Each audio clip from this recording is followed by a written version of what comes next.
एक मुखिया ने गांव वालों को खुश करने के लिए एक भोज का आयोजन किया। सारे गांव में कार्ड बांट दिए गए, गांव वाले भोज के लिए आए, पत्तल सजा दी गई। गांव वाले इंतज़ार कर रहे हैं कि बढ़िया बढ़िया व्यंजन आएंगे। तो गांव वाले का जो मुखिया था उसके आदमी बोले कि मालिक, आपने सब लोगों को बुला तो लिया है, लेकिन भोजन तो कुछ बना ही नहीं है, क्या खिलाएंगे आप उनको? मालिक बोला, खिलाना कहाँ है उनको, उनको बोलो कि बहुत अच्छे अच्छे व्यंजन बनाए थे मालिक ने, तो दुनिया तरह के व्यंजन बनाए थे, लेकिन किसी दुश्मन ने उसमें जहर मिला दिया है, तो अब वो तुम्हारे खाने योग्य नहीं रहा है। तो उसने गांव वालों को यही बोल दिया जाके कि भाई किसी दुश्मन ने इसमें जो है जहर मिला दिया, मालिक आपको जहर का खाना तो खिलाएगा नहीं, बहुत सारे व्यंजन बनाए थे। अब इसमें मालिक भी खुश कि गांव वाले खुश हो गए, भाई मालिक ने तो भोज का आयोजन किया था, अब ये तो दुश्मन है जो इन्होंने कितना गलत काम किया है। तो यही चीज़ महिला आरक्षण बिल पर हुई है।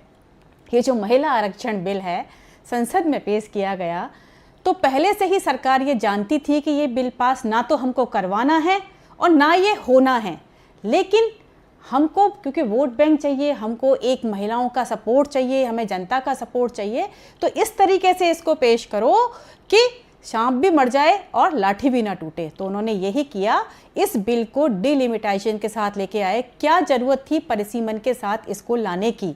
आपको बिल पेश करना था तो जो 543 सीट हैं उनके साथ ही इस बिल को पेश करना था। आपने तो ये कहा कि जब सीटें बढ़ जाएंगी, जो बढ़ी हुई सीटें हैं वो हम देंगे महिलाओं को। अरे जो हैं उनमें से क्यों नहीं देना चाहते?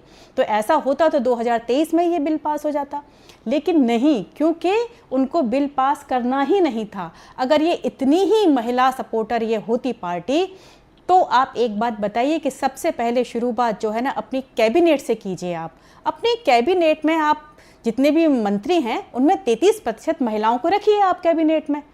एक गृह मंत्री आप बनाइए, महिला गृह मंत्री बनाइए।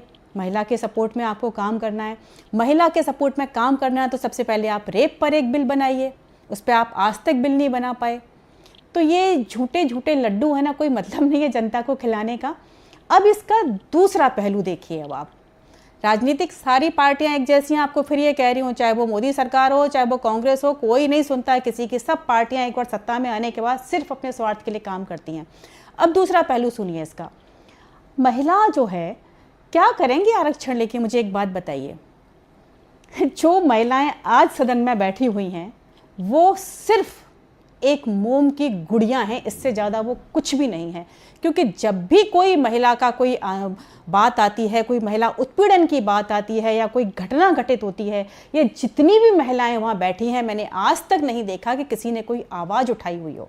कोई महिला आज तक किसी, इतने बड़े बड़े रेप हो जाते हैं जिसमें कि मंत्री तक शामिल होते हैं, राजनेता शामिल होते हैं, तब ये सारी की सारी महिलाएं चुप्पी साधे बैठी रहती हैं, क्योंकि इनके पास अपना कोई वजूद है ही नहीं। ये तो कठपुतली हैं उन नेताओं की, ये क्या बोलेंगी? तो क्या करोगे आप आरक्षण लेके जब आपको वहाँ पे मोम की गुड़िया बन के बैठना है? आज तक किसी मुद्दे पे आपने आवाज़ उठाई? आज तक किसी मुद्दे पर आप एक हुई?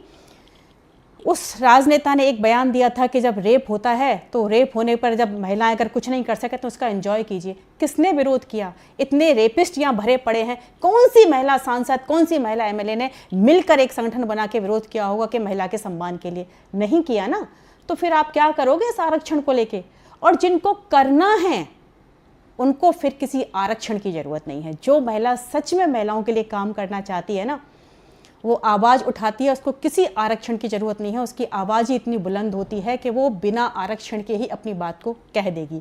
तो आरक्षण तो एक सिर्फ ढकोसला है, इससे ज़्यादा कुछ नहीं है। आप लोग को खुश करने के लिए पार्टियों का आजमाया हुआ एक हथियार है, और आप लोगों के हाथ में एक ये झुंझुना है, सिर्फ आप झुंझुना ही बजाएंगी, करेंगी कुछ नहीं।